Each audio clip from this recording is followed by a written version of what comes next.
Hi everyone, today I am making a video on how to properly choose and fit a harness for your dog. Originally this video was for collars and harnesses, but it ended up being extremely long, over 40 minutes, so I decided to split it into two so I could cut it down a bit so people can actually just watch what they want to without having to sit through ages of the other one instead.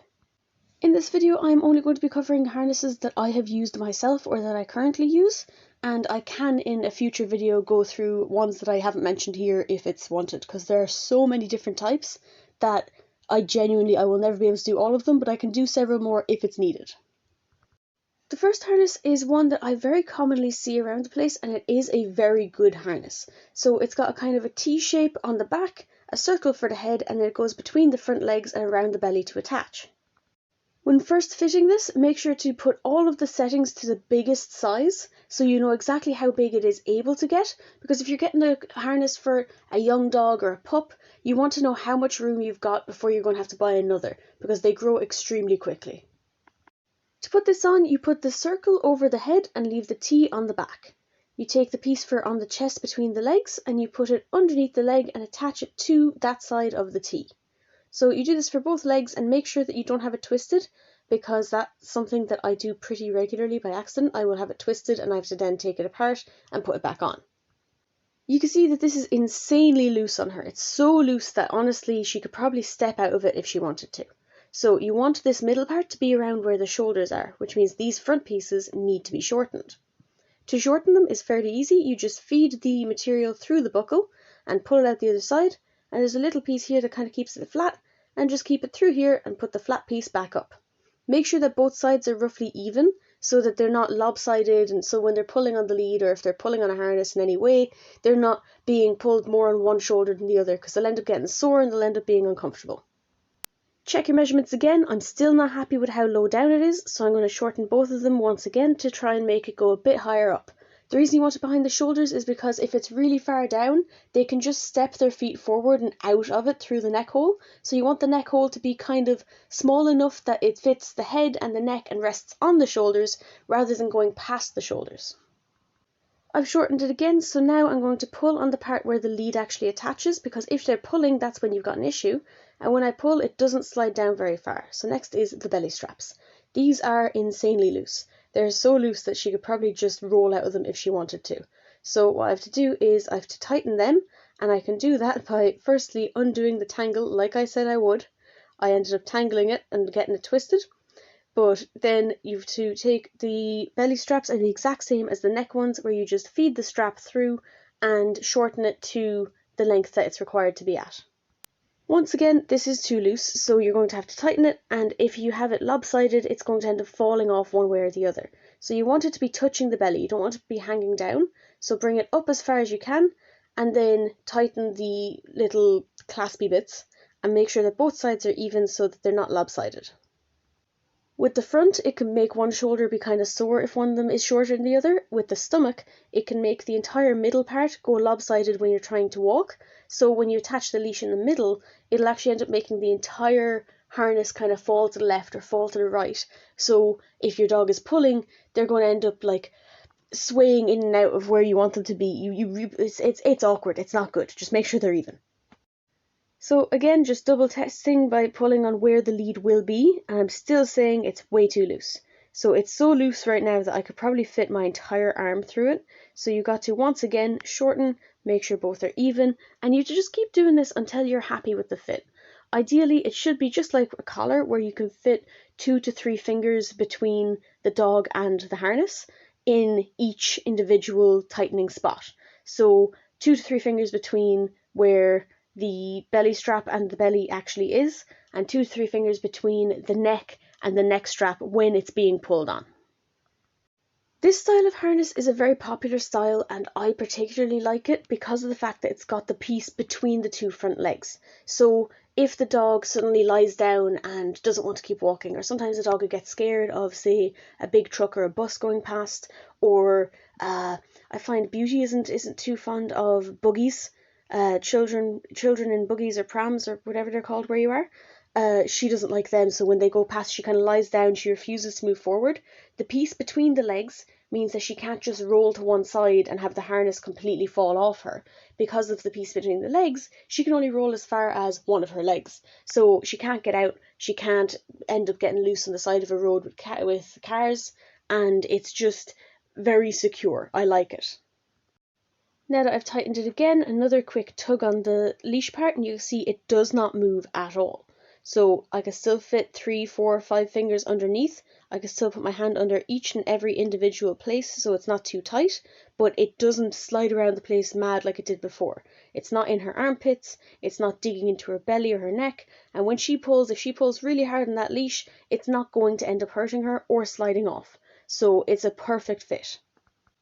If I pull on the front parts here, no matter how hard I try, even though I'm not trying too hard, I don't want to hurt her, even if I move her hair out of the way, you can see that because the belly strap is properly fitted, it's not going to go past her elbows. So if she suddenly stops and starts pulling backwards trying to escape, she cannot do it. It's physically impossible. You can see for Toby, he is a much more slender bodied dog, so he's the perfect weight he should be. This is just the shape that they're supposed to be. So if I put the exact same harness onto him, and I have it ready to go at its tightest setting, it is still going to be too big. So if I put that over the head, the T on the back as you should, make sure it isn't tangled this time, clip it into the clips on the side, and you can see that the belly part hangs down. So it's going to move around quite a lot. There's a load of room in it. I could fit my whole arm through it. It's insanely loose. Like, it shouldn't be that loose. It doesn't tighten anymore because it's at its tightest fitting already. It only tightens by maybe half an inch, which isn't any difference in this case. No difference at all. So no matter how hard you try, this one is going to be too big. It's not an ideal fit. He should be one size lower of whatever this one is. I think this one is a large, so he should be at least a medium, and it's way too loose.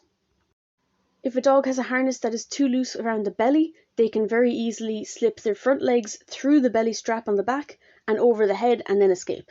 So again, like I've said in the collar video, a scared dog is going to run away. You're not gonna, if your dog is amazing and walks really well on the lead and is really good on recall and stuff, if something scares it and properly scares it, the dog is not going to think, oh, well, that's okay, it's probably just something that's not going to hurt me. No, they're going to assume it's something bad, they're going to assume it's something scary, and therefore they're going to try and run away, or they're trying to wiggle to their best to get out of these harnesses and these collars. So they're going to do their absolute best to escape, and you're not going to be able to catch them because they're going to run away from you. You can see at its tightest fitting here, this is still sliding all over the place. It's not an appropriate harness. It shouldn't be used for Toby. This is the harness that I do use for Toby. This is a 3-point harness, meaning there's a point at the belly, there's a point at the chest, and there's a point underneath the neck. So 1, 2, and 3. This is a combo harness. So this one's actually a backpack because I'm doing weight training and basically hiking and such like that with the dogs. So it's useful for them to carry weight, it's useful for them to carry their own stuff, and it's a very, very secure harness. These harnesses are absolutely fantastic because of the fact that there are 3 separate points. So on the back here you can see there's a little handle to hold on to if you want the dog to stay still and stay beside you if someone's passing you while hiking, and there's the attachment for where the lead goes, and it's a very secure one. And then from the side you can see there's the chest piece and the chest hook, and then there's the belt part that goes across the belly.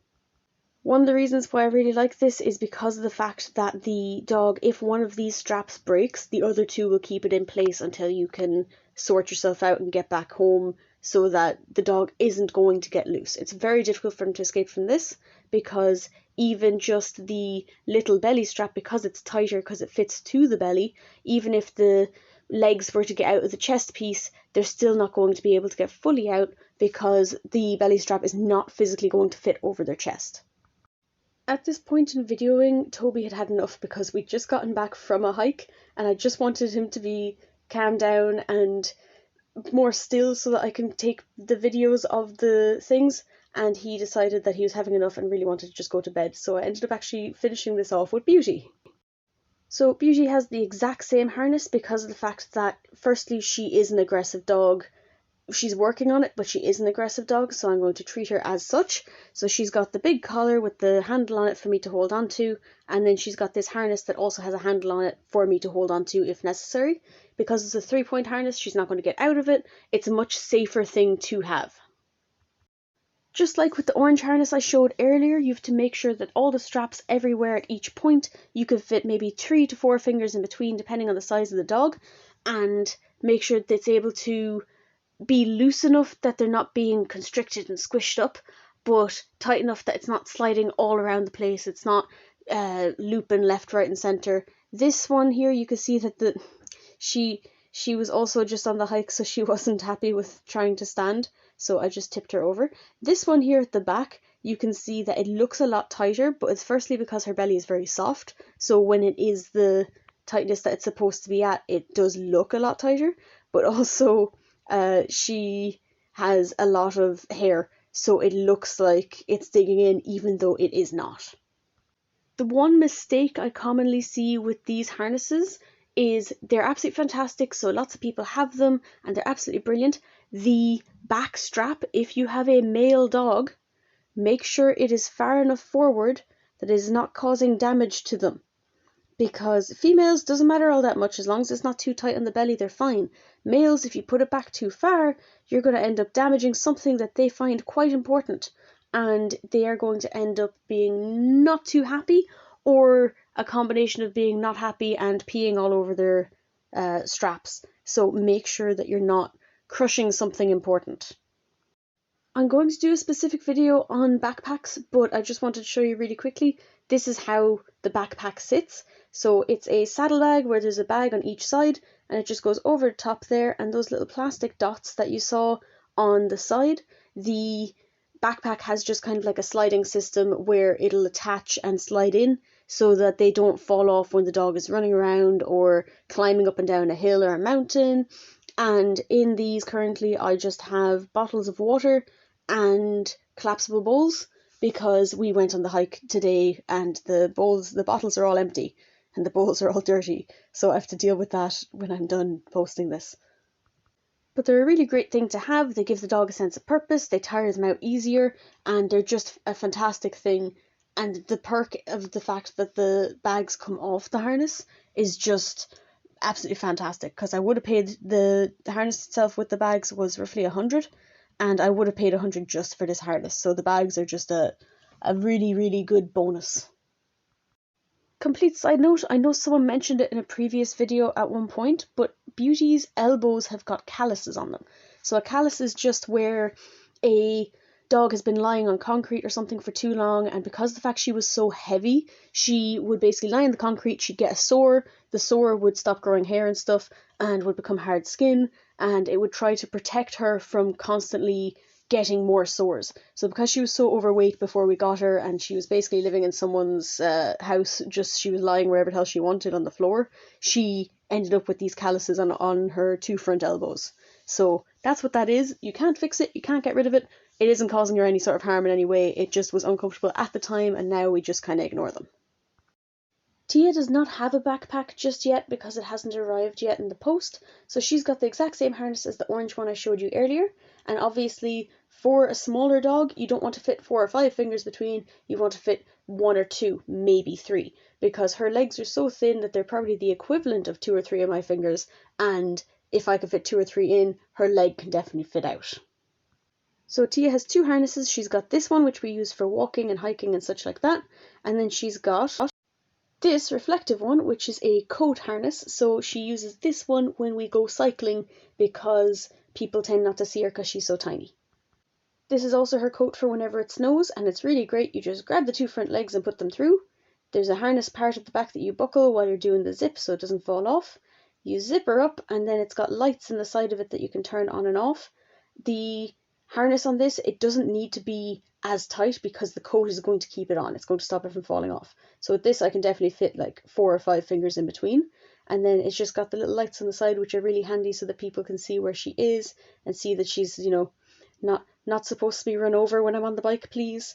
And it fits her well, and it keeps her warm in the snow and stuff like that.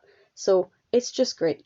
But I don't know if it counts as a harness or a coat, so I'm putting it in anyway just in case. So that's it for this video. I didn't mean for it to end up being this long. I swear I tried to cut it down as much as I could, but there was just lots to say. And if anyone has any questions, please feel free to leave them in the comments below and I will do my absolute best to help. And I'm hoping that this ended up helping somebody who was looking at harnesses and trying to decide what to have or didn't know how to fit them. So thank you very much for watching.